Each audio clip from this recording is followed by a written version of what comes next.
Big Kid Energy, baby. What's up? Welcome to another episode of FredTalk, guys. I'm sorry for the way my studio looks. It's bare bones, but coronavirus has put a little dent in the whole plan. So this is gonna be where we record shit. You know, I got a TV there. I got to figure out what to do with, but it is what it is, guys. This is, if anything, that coronavirus has taught us is how to pivot and adapt. All right.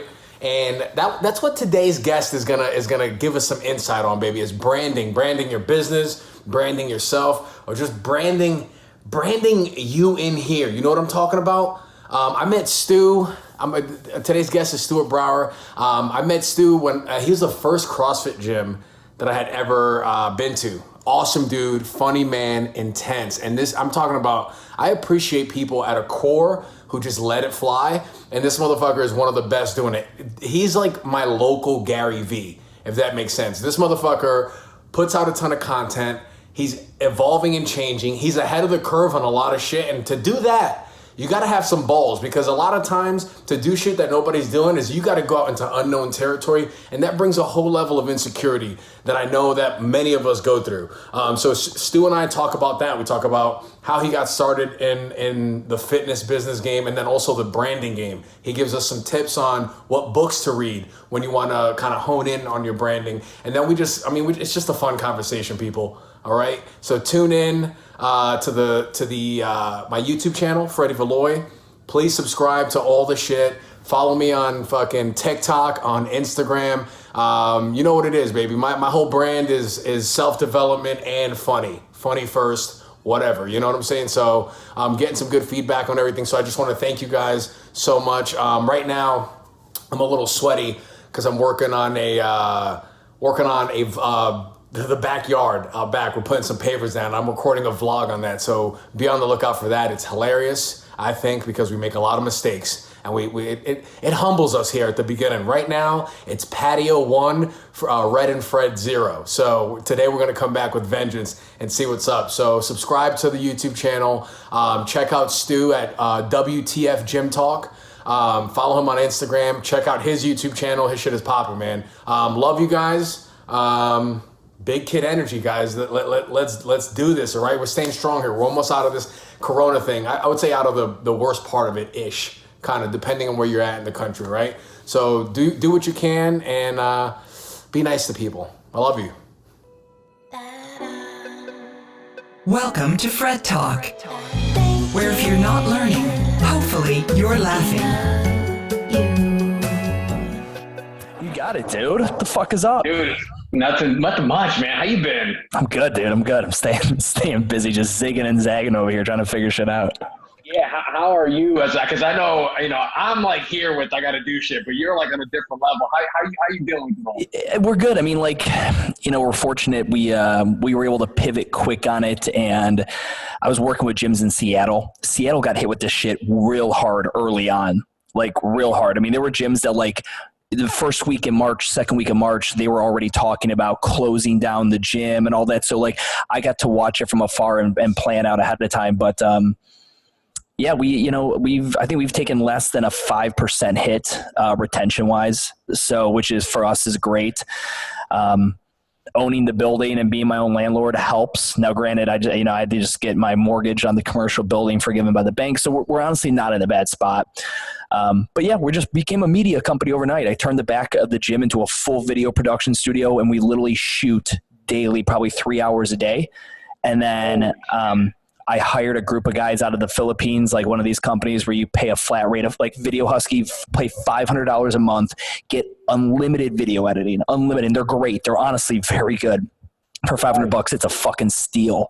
You know how long it takes for you to edit a vlog, especially in the beginning when you're just you're like, what the fuck am I doing? I'm up at 3 a.m. editing this thing, YouTubing how to. Guys. Yeah, I send it out. I do for 4 videos a month. They do $200 a month, but they have an unlimited package right around the same price as yours. So, yeah, perfect. Because I knew because I tried to edit my own podcast when I first started the podcast, and I was like, fuck this shit. So I started sending that out. So once I started the vlogs, I was like, all right, who can do this for me? I know. So anyway, so I edit videos for us for the gym, and I'm sending to those guys because we're just shooting so many. We have we'll have 3 or 4 different workouts a day that drop, just anything to keep, because when you're at home and you have Netflix now, because that's what essentially, so we have an app, we had a custom app built, and now we're creating Netflix because people just cherry pick what they want to do when they're at home. They're like, I'm not doing my upper body. Fuck that. Where's a legs workout? Give me a core workout. So you just have to have things for them to Netflix. And, so yeah, we've I don't know, probably maybe 100 fucking videos up now on the app, and people can just go through and pick shit that they want to do. That's a very impressive pivot. So we're recording now? Yeah, we're recording whenever you want it. However you want to kick this off, yeah. Well, I mean, we're pretty much going now because I know you through CrossFit.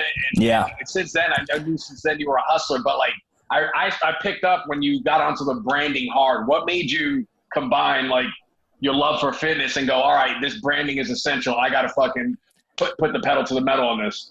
So yeah, I mean, to frame the story up for everybody, is just rewinding back to when you found me as a CrossFit gym, and I had that CrossFit South End brand. And there's a certain point where we were doing really well, and I'm like, am I that good, or am I doing it because I have the name CrossFit, which was the most popular fitness methodology in the world at that point, and South End, which anyone who's local to Charlotte knows South End is the Buckhead. It's the cool, trendy, hip area. I'm like, I just got gangbanged by 2 awesome names. I just got really smart when I picked out a domain. Am I that fucking good? I don't know if I am. And so there was a little bit of that fucking imposter syndrome that I had.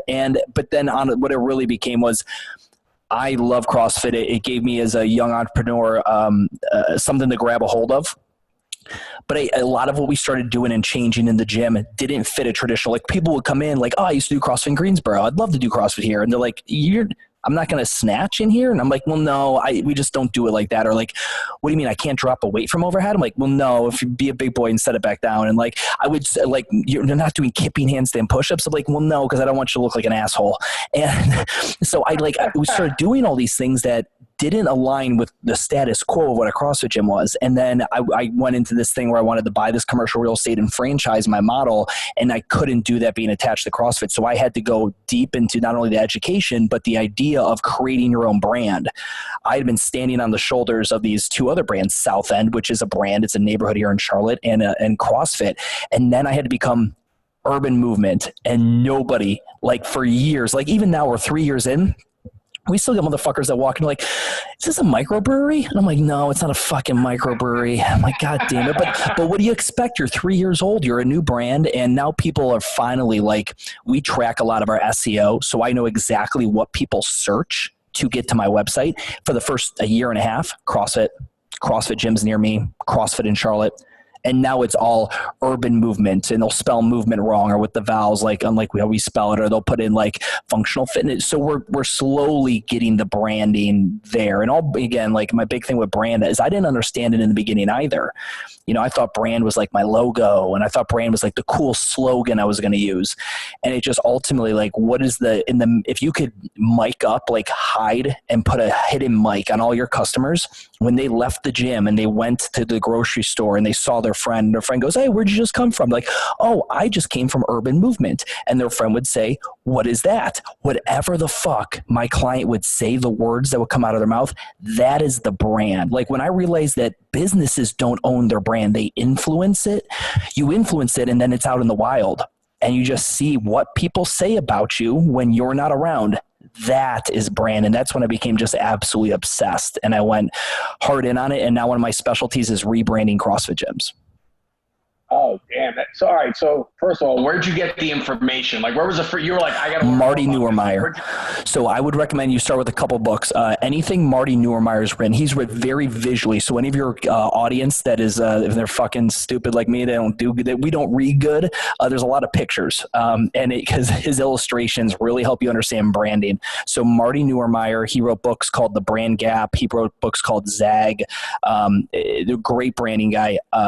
Then there's Patrick Hanlon wrote a book called The Primal Branding. There's 7 elements. When you look at every brand, I don't care if it's Nike or Apple or fucking Joe Rogan or anybody, dude. I don't care who they are, the Yankees, whatever.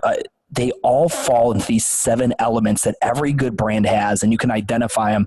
And when you know those 7 elements, you could start thinking, what are those for mine? So for example, lexicon is one of the 7 elements, and lexicon just being like the sacred words, like CrossFitters, whether you're a CrossFitter in fucking Norway or New York, if you go to each other and go, hey, I'm going to do a WOD, they know what that stands for, workout of the day. Like, ooh, what kind of AMRAP is it? As many rounds as possible, AMRAP. So you already have this sacred language you can speak with each other. Yankees fans, Giambi, like, you know who that is. Like, that's a guy, like, so like with What the Fuck Gym Talk, I knew I needed to develop a brand. So like Sally is the avatar client I always refer to when giving a scenario and how a gym owner should handle something. I sell like my merch, my I Love Sally merch does fucking great because I berate this avatar woman. I'm like, God, and then you got fucking Sally coming in asking you the goddamn, like I always come up with the customer service issue and I use that one avatar. So anybody like my fans at WTF Gym Talk, they all know Sally. And it's like, it's a running joke. And it's a thing. So like, yeah, that's, but yeah, Primal Branding by Patrick Hanlon, and then anything by Marty Neuermeyer is, it would be exactly where I'd recommend people would educate and start their quest to understand what truly a brand is and how to get someone, because people don't buy brands, they join them.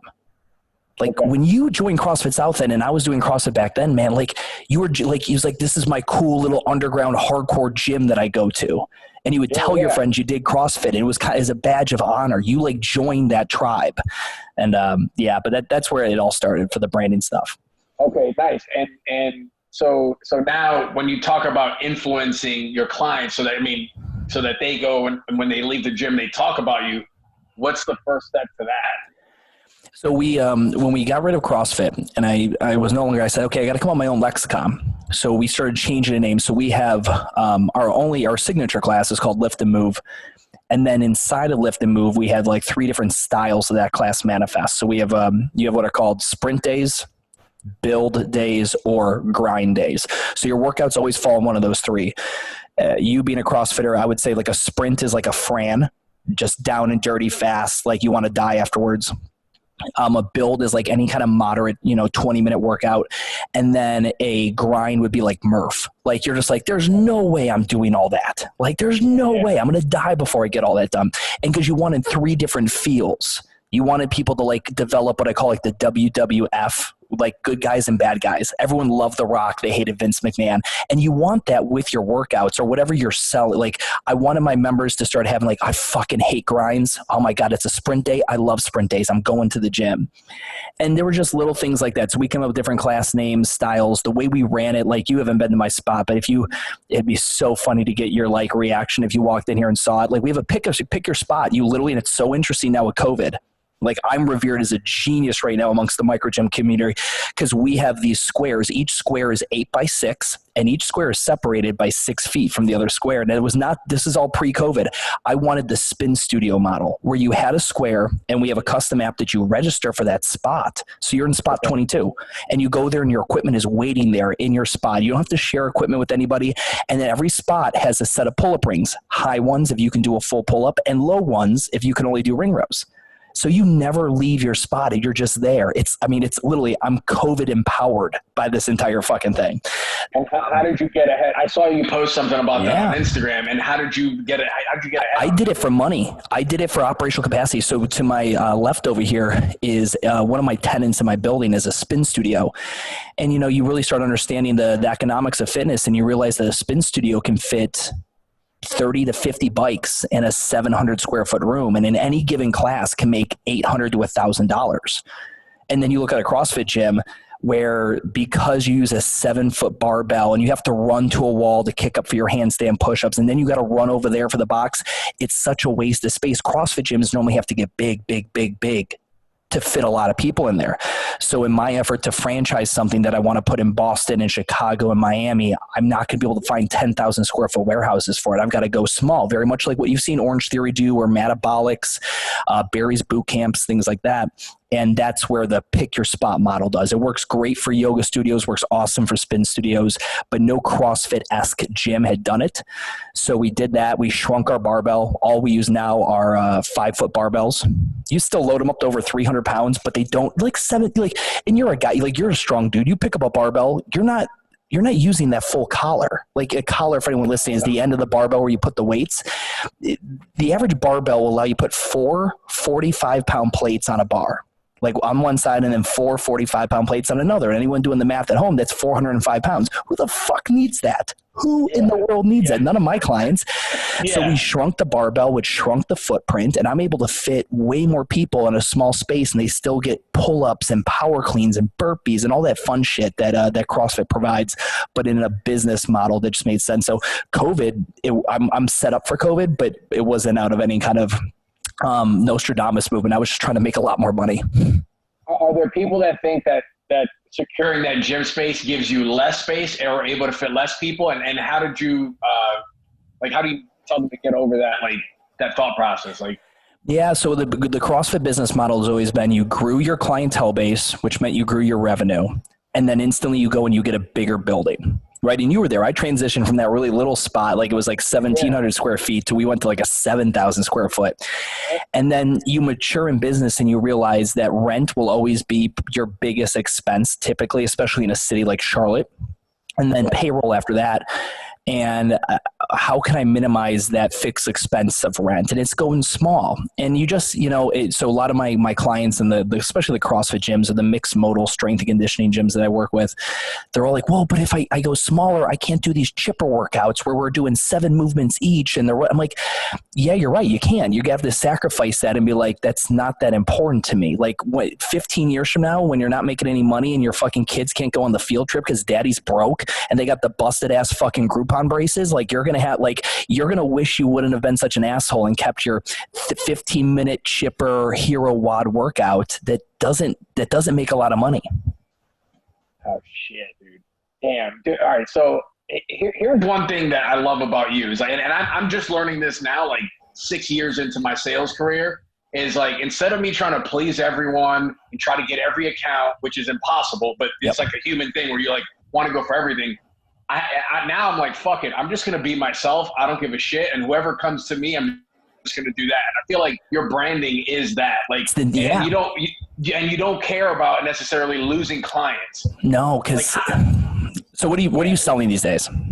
I'm selling stem cells, for spine fusions. Okay, cool. So whether you're selling stem cells or fitness or business consulting for gym owners, whatever it is you're selling, I don't care, anyone who's listening, we all sell something. Niching down is the number one thing. The bigger your marketplace, the more you have to niche down. So let's put it this way for everyone listening at home. If you're in a major city, you have a huge market. All right. You have to niche. All right. You have to niche down and be the very specific guy. So if I want to buy stem cells from a dude who's down to earth, funny as hell, and he's a guy's guy, he's someone I could also go grab a beer with and talk about stem cells, I'm going to call Freddy. If I want someone to sell me stem cells and bring in a PowerPoint presentation and push their glasses up and show it to me and be super nerdy and analytical because that's what I like, I might go to somebody else. But you want to be known as that niche thing. Now, the smaller your market, the more general you have to be. So when a gym opens up in a small town and they're like, yeah, there's really no other gyms here. I'm like, well, now you got to be a one-stop shop. You have to be something to everybody because there's not that many people. But when you're in a big ass city, I'm allowed to go ahead as Urban Movement and say, fuck CrossFit, fuck Orange Theory. If you don't want to do Orange Theory because that shit looks fucking pussy to you, and you don't get down with CrossFit because you don't want to blow out your rotator cuff, I'm your guy. And I can tell, and one of the 7 elements of primal branding is pagans. You have to find out who your haters are, and you clearly establish your haters, and it helps you kind of find your niche. So my haters are these cardio bunny Orange Theory people, and then they're also these hardcore take my shirt off tribal tattoos. My name is Chad fucking CrossFitters, and that think they're going to go to the CrossFit Games, and I fit perfectly in the middle there, and I can have the 2 of them hate on me because the more the 2 of them hate on me, the more it funnels all these other people in what I call the white space between 2 opposite ends of the spectrum. So yeah, when you're niching down and you find your niche, you're saying you're selling, and you find who's buys from you, doctors offices, Yeah, spine surgeons, neurosurgeons. Yeah. So you're like, dude, you find a guy who like fucks with like he fucks with stand-up comedy, fucks with Dylan and Rogan and all these guys, and like you could talk to him about the Chris D'Elia stand-up that you just watched. That dude will buy from you all day, fucking every day, because that's my dude. Like that's who I want to talk to about this. And that's your thing. Like, can I find my flavor? Who wants to talk to the funny guy about stem cells? Like if you started making content that was stem cell, it was edutainment. Right? Or what we call the funny infopreneur. If you could be making stem cell educated content that was funny, you would have doctors crushing your inbox. Like if I did like unsolicited advice, I would have you make a LinkedIn account and you would create a professional LinkedIn account where all your content was funny, but educating people on stem cell, all the things you need them to know about to make a buying decision from you. And it'd be entertaining and educational. But people I like it. That's what WTF Gym Talk did. Ben Bergeron, Jason Khalipa, Chris, there's tons of business coaches out there that have won CrossFit games and like they're way more popular than I am. People pay me and do it because I just like this guy's delivery. Like this ginger fucker. Like, I don't know. I like him. I like the way he talks. And fly, bro. It's like, and there's people that are also genuinely let it fly people, but they've had to, because of society, have had to make themselves smaller. How can you do you have any tips for those people on removing those filters that don't serve them anymore? Sure. Now again, if you work at Bank of America or you have a 9-to-5 and you have a supervisor who's not going to let it fly in the boardroom and that kind of thing, you obviously are a little hand tied. I think now though, there's such an opportunity. I'll use, I won't name drop him. There's a guy who used to be a former member of ours, and he might have been there when you were there. He was he's a certified financial planner. So CFPs, crazy regulated. And they are only allowed to do and give certain money advice to in certain degrees.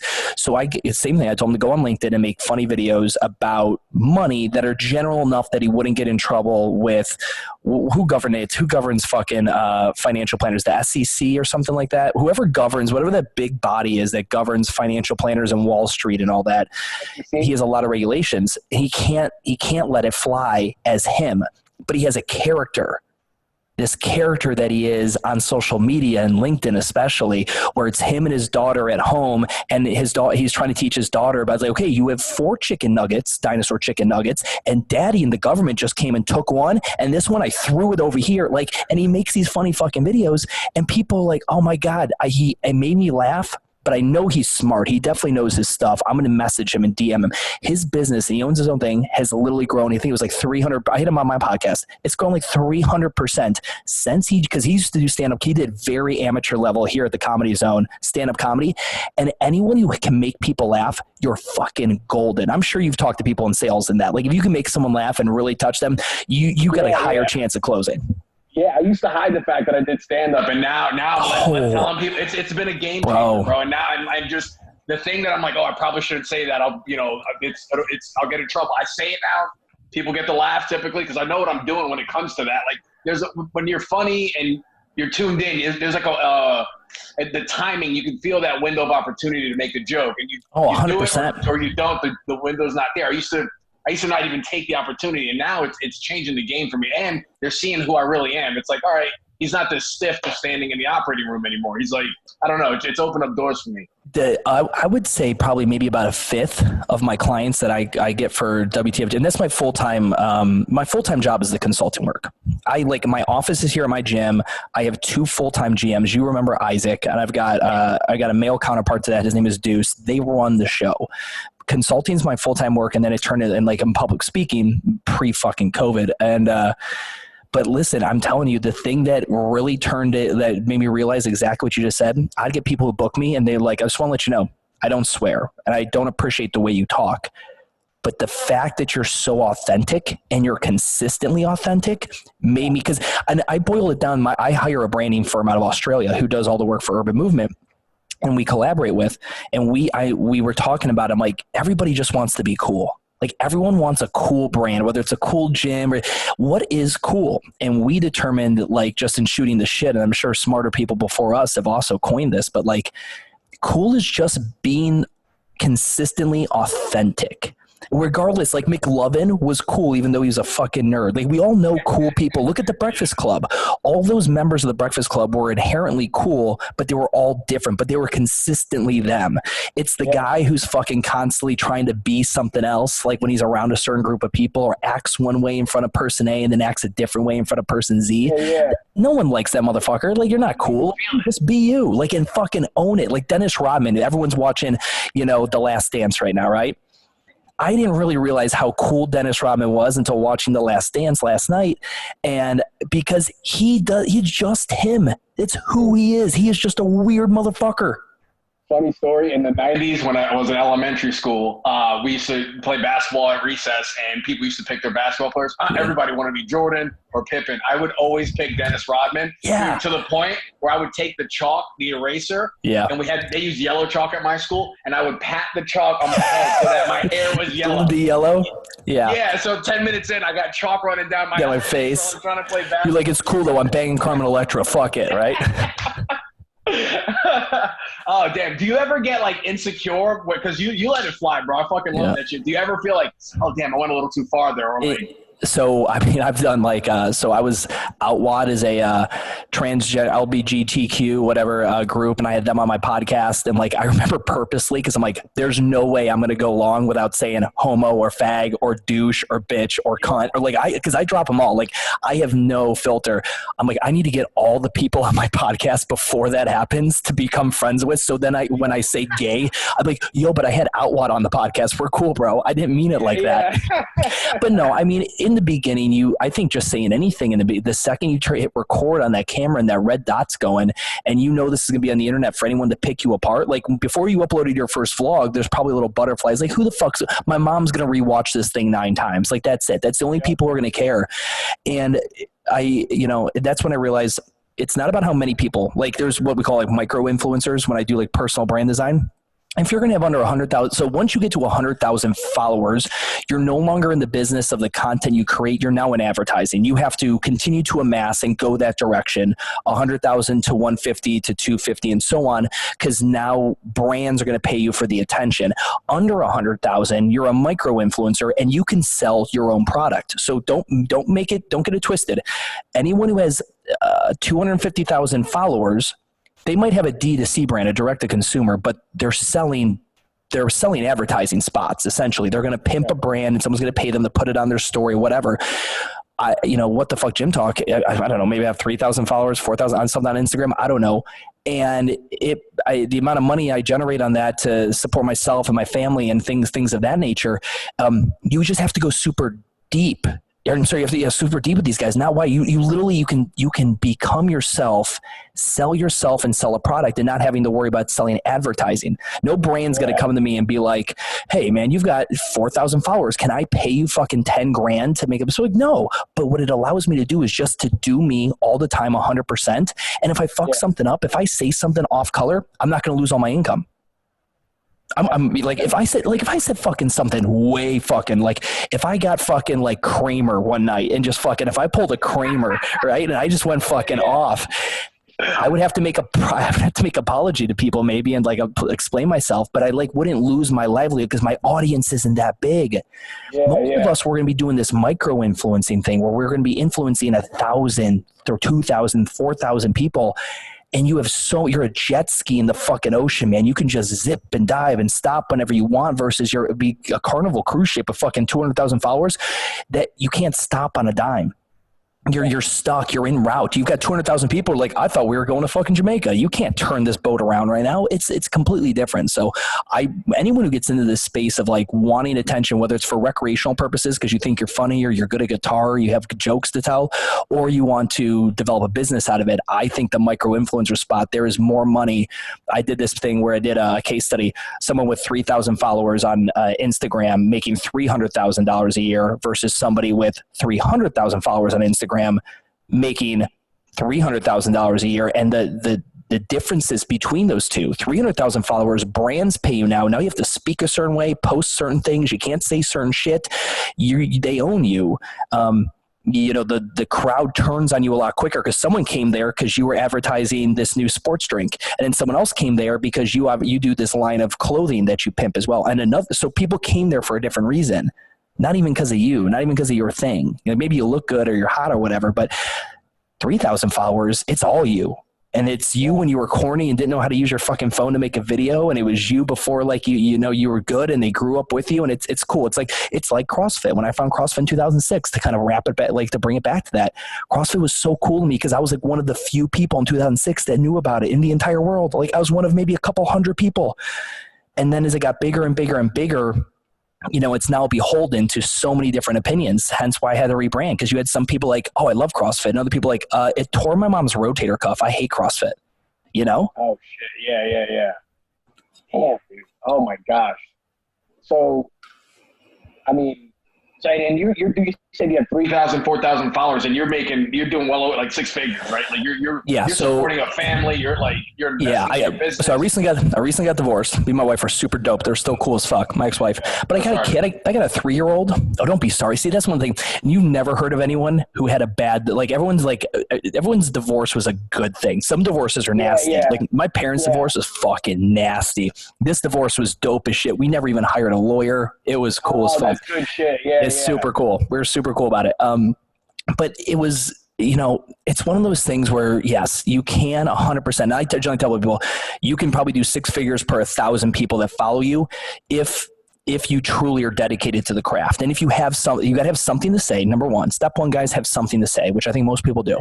Number two, you have to have an entertaining and educational way to say it. You can bias a couple different ways. You can bias entertaining, or you could bias a little more educational, but you have to be on different sides of the spectrum, right? Yeah. You got to be able to shift a little bit here and there. You can't just be info, and you just can't be like and funny, right? Like you look at even like accounts like Kirill, the Slut Whisperer. If you ever follow like crazy like blasphemous accounts that are amazingly entertaining. He's actually absolutely hilarious, but like crazy accounts that are so far on the uncensored side of the spectrum will eventually lose taste with some people. You got to have some educational, and people who are just educational, they got to have some entertaining. You got to be in the middle, and then you got to find your way to monetize.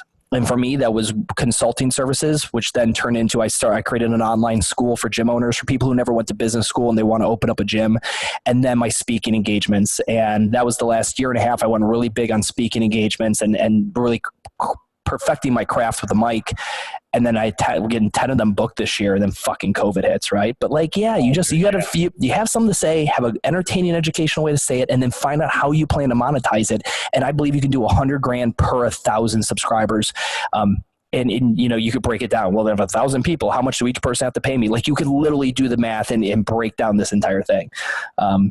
Yeah, it can make you a great lifestyle, but you just have to be willing to wake up every day and realize you got to put something. You got to keep uploading. And that was probably one of the right? Yeah. I mean, like even with you, like I think it's like I'm obsessed with stand-up culture. Like if I was funnier, I would I think stand-up comedy is one of the truest art forms out there. I think it's one of the best art forms out there. I've probably watched Dave Chappelle's recipient speech of the Mark Twain Award probably like 10 times. I mean, Santino, like Whiskey Ginger's like one of my favorite. Dylan's a favorite of mine. Like I just got like, God, man, he's awesome. So like they're so good.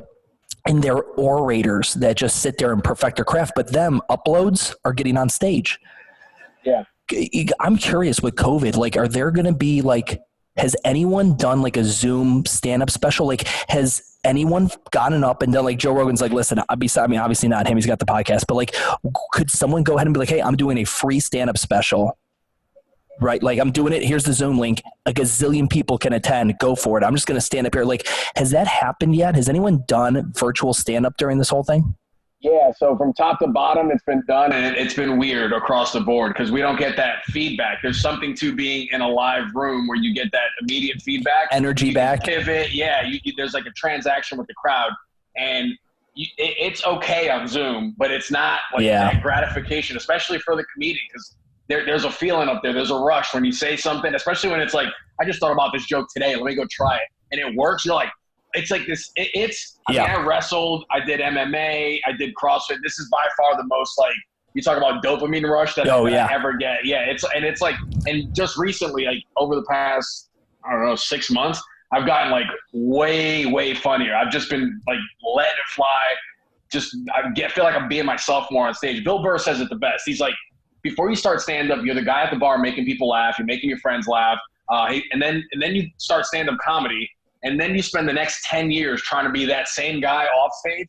That same guy that you are off the stage, on the stage. So just getting comfortable. What can I say? What works in a crowd? And then like being able to read the audience based on who you see in the crowd and how they're responding to other comics. It's just like, it's awesome, man. Like when I first started, I got my first 5 minutes and I was like, I'm going to hold on to these 5 minutes because it's so fucking hard. Like I got a solid 5. I'm going to hold on to it. I'm just going to run this 5 minutes. And I tried that. And with my personality, I just got extremely bored. Sure. And I started getting depressed. And I realized like, oh no, I have to keep writing because that's what's fun for me here. It's actually taking the chances and doing that. And I've just been going up, riffing more, and you just figure out what works for you, what doesn't. Like it's so much fun, man. And I'm 3 years in, so this is year 4 now, and this COVID shit hits, and I was consistently starting to go up and like kill more, and it was it's funny as someone who's a huge fan of stand-up. Like I'm a guy who will go buy tickets, I will go watch a show.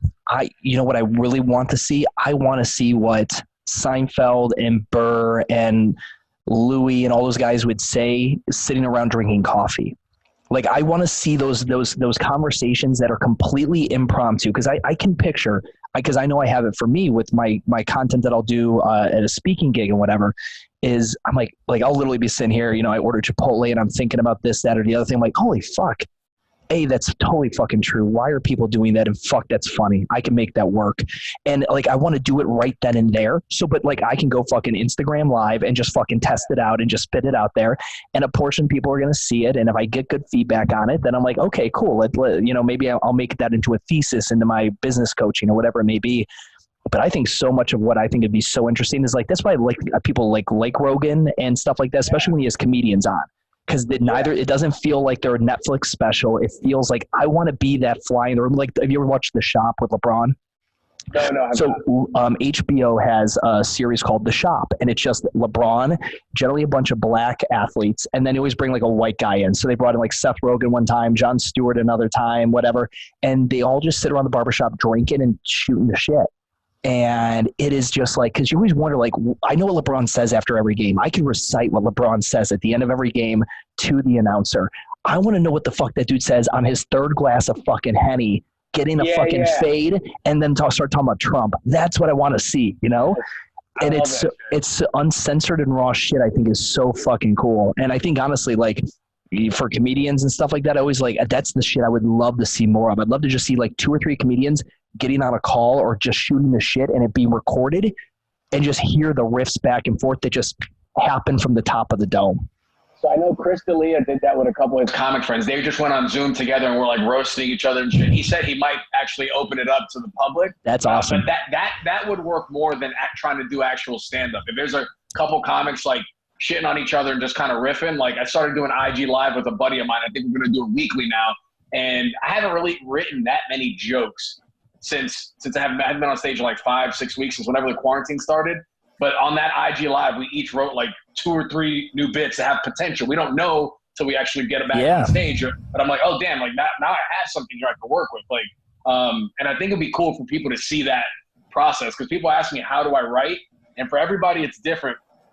For me, it's just going out and living life, like having conversations with people. And then in the moment I make a joke and go, oh shit, that might have some potential. Like that's how I get my stuff. Jokes are so underrated. Like you being in sales and everyone in sales, I don't care if you're a stripper or you work at Denny's, you're selling something. Like everyone's in sales.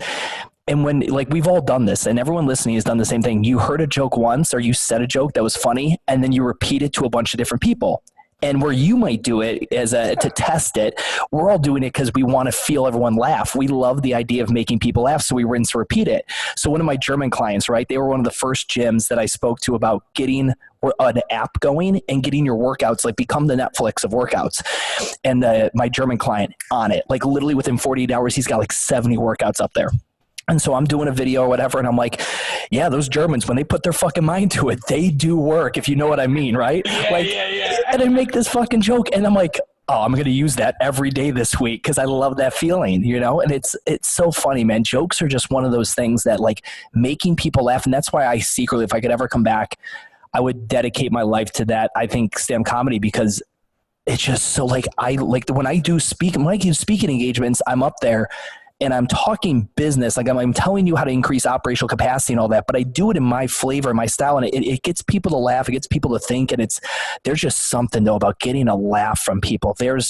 I don't even know how else to explain it. Like you were the class clown? Yes. Yeah, me too. Dude, me too. I was, but dude, you could definitely do stand up. By the way, it's not hard. There's a ton of open mics in Charlotte. You can go at night. Give me another 12 hours in a day, Fred. I need another 12 hours in a day. But yeah, I was a class clown, and I wasn't even thinking about it. I was just being funny. I wasn't thinking about being funny. And then I started stand-up, and then I started thinking about being funny. So I actually got a little unfunny for a little bit. And on stage, it was just very awkward. I hated when people that knew me came to see me, and after the set, I could tell they're like, yeah, you're funnier like not doing this. Like it's just this learning thing, and you have to like just keep going. But being unaware, and I underestimated how powerful humor is. Oh. It's disarming. It's borderline magic. You're saying something, and true funny is like they have no choice but to laugh. That's what I'm looking for. I'm not looking for this like people who are like, oh, I need my comedy to be smart. It's like, no, you don't. You just need to laugh. You just trying to be a fucking prick about it right now. Yep. Like, there are some people that do like the intellectual humor, but at the end of the day, I want to make you bend over in laughter. Like, you can't control yourself. That's what I'm looking for on a consistent basis every single night I go on stage. Like, and it takes 20 years to get to that point, or 10, 20 years, depending on who you are. Like, and that's what I'm looking for, man. It's like, it saved me, man. Cause the clown that I was most of my life is who I am. And then when I got to the professional world, I was like, all right, well, now I'm around doctors. I can't be a fucking goofball. I can't be this. And fuck that shit. Patch Adams.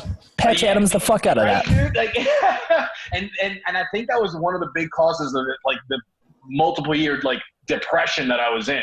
It was just figuring life stuff out, and I wasn't really being myself. And now that I'm back to like being me, I feel so light. I feel fucking free, and I'm realizing like I have this whatever people say gift or whatever, and I'm going to use that for good. You know what I'm saying?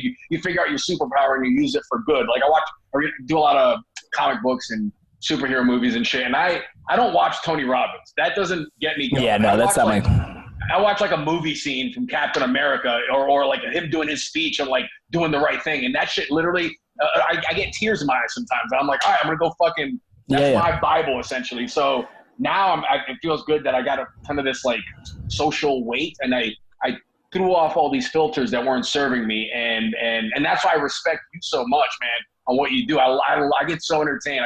I giggle when you're like, man, fuck this shit. These fucking gym owners, blah, blah, blah. I'm like, yes, let them know. Let them know, bro.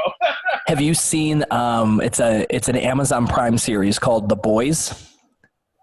Oh, that's so good. Yeah. So like as soon as you said superheroes, because I was like X-Men, like up until X-Men, like that was my thing. And I never really got into the Marvel world. Like a lot of buddies that have it.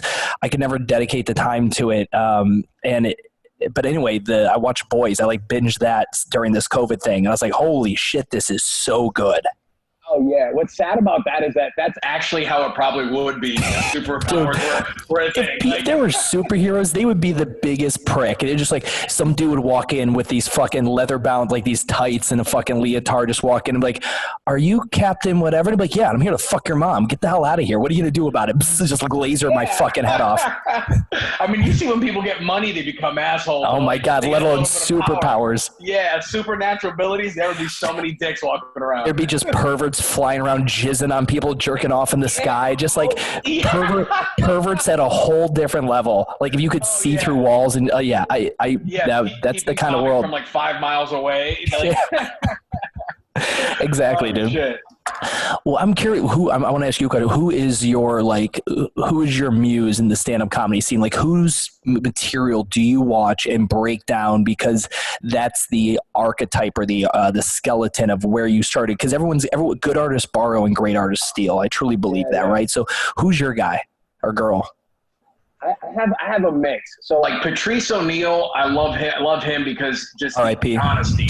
Yeah, dude, and the honesty there. And I've noticed that the more honest I am on stage, the deeper the laughs. Is it true? So like, he his first time in stand-up, he was an audience member heckling a stand-up comedian when he was younger, and they said, "You do it," and he went up there. I've heard that. I didn't know if that was an urban myth or what. I haven't heard that from him, but it could be true because I know Donald Rawlings. That was his story too. He was in DC and he was a heckler, and they were like, "Why don't you go up and do it?" So I'm sure there's a few stand-ups that start like that, like especially that need to like if you're used to having attention and you see someone on stage doing it and they're not that good, you're like, "Well, I can fucking do that." Like if you go to open mic comedy, you'll get the confidence to go, "I think I could do that." Like, yeah, because stand-up, I thought that you had to know somebody. Like I used to see stand-up, I never thought I could do it until I started doing it. There's a lot of comedians that are like, I always knew I wanted to do it ever since I was a kid. Me, I was like, I'm funny, but I'm not that. It was just like lack of self-belief. And then I was listening to a Bill Burr podcast, and he said, write 5 minutes and go to an open mic and just have fun. Yeah. I was like, all right, let me fucking try it. I went up, I did okay. I had a few laughs, but those were enough laughs. So I was like, I got to keep doing this shit. This shit is awesome. And then my girl, when I got off stage, she was like, my girl is like one of the least full of shit people I know.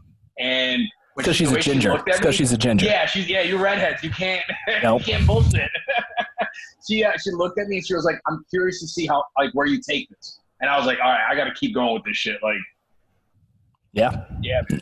I like it's funny, man. When I realized I wanted to do more of the public speaking, because I'd put on these seminars, and the seminars would be like sometimes like 3 people at them to 80. Like I put on this one here, we had probably had over 100 people in my gym for 2 days, and I put on this weekend long business seminar. And the one thing I think that you mentioned that I really, really enjoyed about it was the idea of like that mic in my hand. And I don't like using a PowerPoint. I don't like having any real material. I just want to go and kind of just freestyle it. But the idea that just like I say one thing and I see this table make this kind of reaction, and I can pivot the entire conversation real quick because I know like I was about to gloss over that point, but they all just looked really interested. I'm going to go deep and be like, wait. Why the fuck did you just light up right? Wait, so how much total monthly revenue are you doing right now? And like starting like having that back and forth conversation, I think it's just crazy. Like, but you become an orator publicly. One-on-one conversations, like hard one-on-one conversations, in my opinion, just become far less daunting. Like when I communicate with a family member or my girlfriend or a loved one, I'm sometimes way too bold and direct.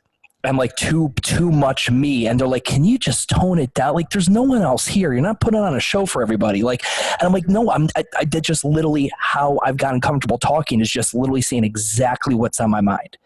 And I found it's difficult for people in a one-on-one setting, but it's the thing that I think I enjoy the most of in the group setting is just blasting it out, just machine gunning all of them with it and sitting back and seeing who's fucking still standing, Yeah, who resonates with it, because that duality of human beings is like, yes, we're all individuals, but in a sense, we're all monoliths as well. So if it's a deep, dark secret or fucking frustration or desire that you have, there's a good chance that so many other people have that. And if you let it out, especially if it's not said often, people are going to be like, oh, I fuck with this motherfucker hard. Like, I've been thinking about this or, whatever, like shit like that, man. It's great. And it's cool to see people be like, I have this bit where I talk about where I'm thinking about getting pegged, because I was literally, I wasn't like sitting down writing jokes. I was literally like thinking like, can I get pegged? And I'm like, I don't know. I'm like, it just seems weird. And I'm like, I do like a finger in my ass. I think I can do that. So why not? And I'm like, it's technically not gay. I'm like, all right. And then I think like,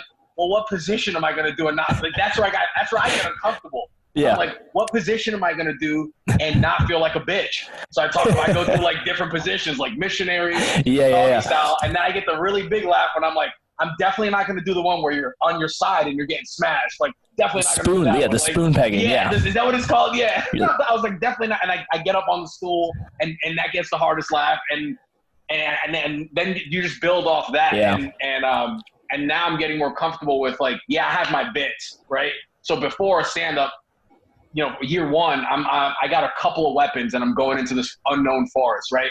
And I have my knife out and I have an axe and I have them in my hands ready to go. And this is all I have, right? Now I'm like, I walk into the forest. I have nothing in my hands, but I got my fucking bow and arrow. Sure. I got my dagger at my ankle. I got some other shit back here. And depending on what comes out, that's what I'm going to pull out. In the beginning, did you find yourself swinging with your primary weapons too early? Like, I've got these 3 really fucking good jokes, and you blow your load early, say all 3, then you're like, oh, fuck, there's still 6 minutes to kill. Oh, yeah, absolutely. Or I'm like, I know the axe is not going to work here, but it's all I have. And my gut's like, don't do that joke. It's just not going to work here. Just riff, do something else. Anything will be better. And I'll do it, completely lose the crowd.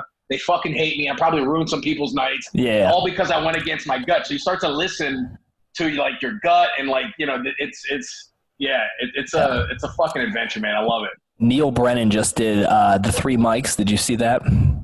Yes, that one's awesome. That was very interesting. Deep. Like that, like I don't know if historically if anyone's ever done a format like that, but that was incredible. Like part diary, like deep emotional diary, part one-liners, like very Mitch Hedberg-ish, and then part one just like traditional stand-up. And I was just blown away by that format. I thought that was great, and he crushed his Mark Twain thing. So he good. Murdered that room, dude. That was so good. Good. Yeah. Going back to the influences, Tim Dillon. Tim Dillon is because he talks about like real world things, and like he's really good at calling out society. He's gonna fucking die if he doesn't lose some weight, though. Jesus Christ, I would love for that guy to be around forever, but he is fucking fatter every time I see him on the internet. Yeah. Needs to get he was losing weight for a little bit, and then it stabled off or whatever. Joe Rogan needs to get him on like Sober October or something like that. Like, just needs to. Who else? Okay, so Dylan. Who else? Patrice O'Neill. Who else? I'm trying to think here. Like, then there's like I like goofy comedians. I had like because I'm a goofball on stage too. So like Chris D'Elia and Theo Vaughn, like they have that goofy, weird, like did this motherfucker just say that shit? Like that kind of like thing. And then I would say if I had to pick one comedian, I would say Greg Giraldo, because he has he lets it fly. He has an edge to him. He can be goofy, and he's like a fast talker. So when I get going, I talk fast on stage, or just in life in general. And that's where I think that's where I think I vibe with Greg Giraldo quite a bit. That's awesome. So man. That was when I was a kid, man. I remember getting like a stand-up comedy for dummies book, and all I watched was George Carlin. Like, that's what I grew up on, was George Carlin. Like, that was my dude. Yeah. I got to see one of his last live performances in Cleveland, Ohio before he died. And that was just like, I mean, I read every book. I wrote my sociology, like fucking my college level theses, like in George Carlin quotes embedded into them, because he was such a sociologist. Awesome. Like when he would give commentary. And that shit just always just the ability to talk. Like, I don't want to talk about history. I don't want to talk about civil rights or equal rights. I don't want to talk about fucking equal or low income housing. I don't want to talk about black versus white. But if you can make me laugh and we talk about it, I'll do it all fucking day. Like, literally, if we can just put a little bit of humor around the conversation so that anything you say that I don't like, I can be like, oh, he's just telling a joke. And then and vice versa. Like, once you bring comedy into it, and people who could hate, because there's certain kinds of people, like I'm sure as you know, there are people who go to comedy shows and still get offended. And I'm like, what the fuck do you think this is? Like, are you going to get offended here? Are you insane? Like, it is a joke. These are joke tellers. Like, they're living, breathing people who tell jokes for a living. It'd be like getting pissed at your doctor when he tells you, oh, no, that's cancer. You're going to die.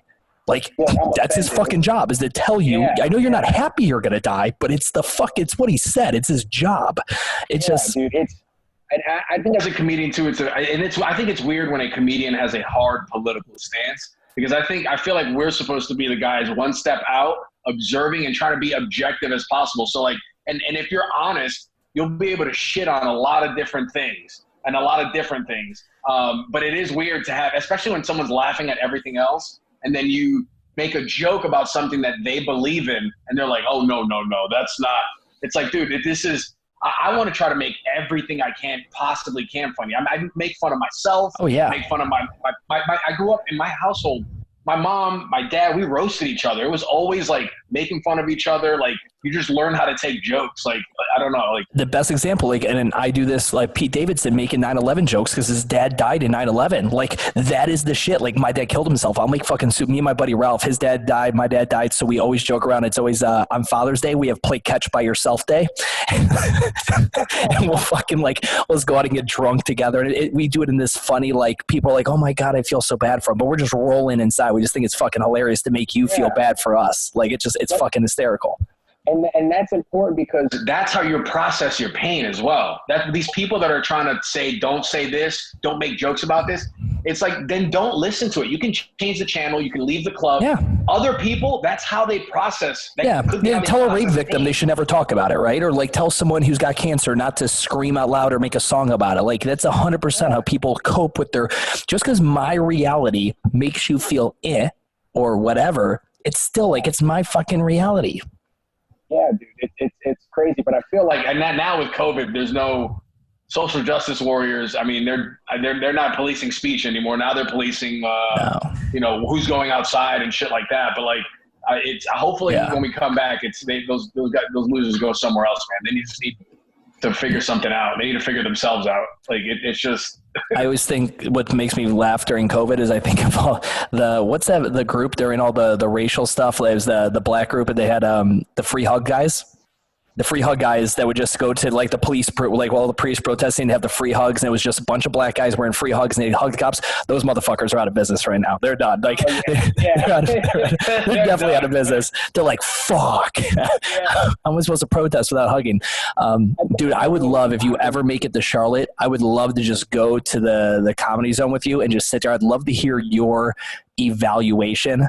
Like, you know, ESPN does details where they'll have like NBA greats watch a current NBA player's game and like analyze it, right? I would love to hear how you would watch somebody and just like this stuff that I might just laugh at or not even pick up on. I'd love to hear another, like a stand-up comedian, like look and be like, all right, so here's why he probably positioned it like that.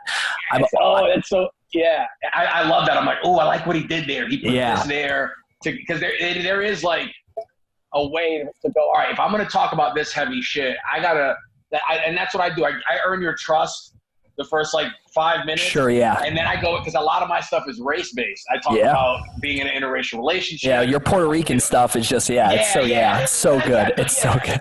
I talk about being Dominican and, you know, how it's essentially just black and Latino. Yep. So I say, you know, we're tall Mexicans that play baseball or regular height black dudes that speak Spanish. Like, that gets a laugh. Like, and then I start going on white people. I go in on like, you know, I go in, then I have this whole thing about like the pegging shit. It's just like, but you have to earn their trust, and it has to be transactional. There has to be like a thing. And then there's like, then there is time. Like, Kobe jokes still don't really work right now. Like you know, I have one that my sister helped me write. She's one of the funniest people I know. She helped me write this Kobe joke, and it's funny. Comics are like, oh, dude, that's fucking hilarious. And it's pro Kobe. It's not talking shit about him. And people are like, they're not. They're like, ooh, like Ari Shaffir. Like, oh yeah, that wasn't even a. It was just like, what the fuck? It was just bad timing. Yeah. But yeah, man, anytime you're in Charlotte, we definitely need to just go watch some comedy shows and catch up, man. I would love to, man. Whenever things get going over there again, and like I think Tim Dillon still goes out there. Any of the comics that I'm looking out for, I'll hit you. And please do. I'd love to. I think it'd be great. Yeah, dude. Yo, Stu, thank you so much for coming on, man. Thanks for having me, man. We've been jamming on that. We've been saying back and forth in Instagram DMs that we were going to do this forever. So, and I would love to get you on mine, because I think this from the storytelling, like a lot of the stuff we talked about here, I think it's so important for gym owners who are trying to craft their brand and their messaging to people, and realizing that, you know, again, if everyone's saying it this way, you probably would benefit from saying it this way, right? Yeah. So my like Urban Movement. It's funny. Our tagline. Probably the best workout in Charlotte. If you go to my website, it says we're probably the best workout in Charlotte. Why? Because everyone else in Charlotte says premier fitness facility of Charlotte, the best hit workout in Charlotte. And so I'm like, fuck it. We're probably the best workout in Charlotte. And that's more honest than the other 100%. Because that's what I think my members probably say. They're like, oh, you like it over there? They're like, yeah, it's pretty good. They're like, do you like it better than this place? Yeah, probably. I don't know. Like, just give me a beer. Like, I don't want to talk about fitness anymore. Like, like business owners think that people are going around like, no, did you not know they're the most premier facility in Charlotte, North Carolina with the most tech updated equipment? Like, shut the fuck up. Nobody talks like that. You see that so much, premier. Number 8, you almost roll over it. You don't take it to heart. Wah. You don't even fucking like listen. You just stop. I would love to do your podcast on that, man. Yeah, that would be fun, dude. Personal experience. I haven't done a ton of research on it, but for me personally, about identity and honesty and like putting your shit out there the way you want to. I have my take on it, man. I'd love to do it. That'd be cool, man. I'll get you over a link. We'll do that. But this has been awesome, man. Thank you so much. I appreciate it, dude. Keep killing it, brother. Thank you for the inspiration, man. This is real shit right here, man. You're like my local Gary V, bro. There's Gary V, and you are like, you're on his level with this branded shit, man. I appreciate it, man. Brother. Yeah. I appreciate it, dude. This is a good time. Thank you. Yeah, sir. Cool. Stay safe out there, man.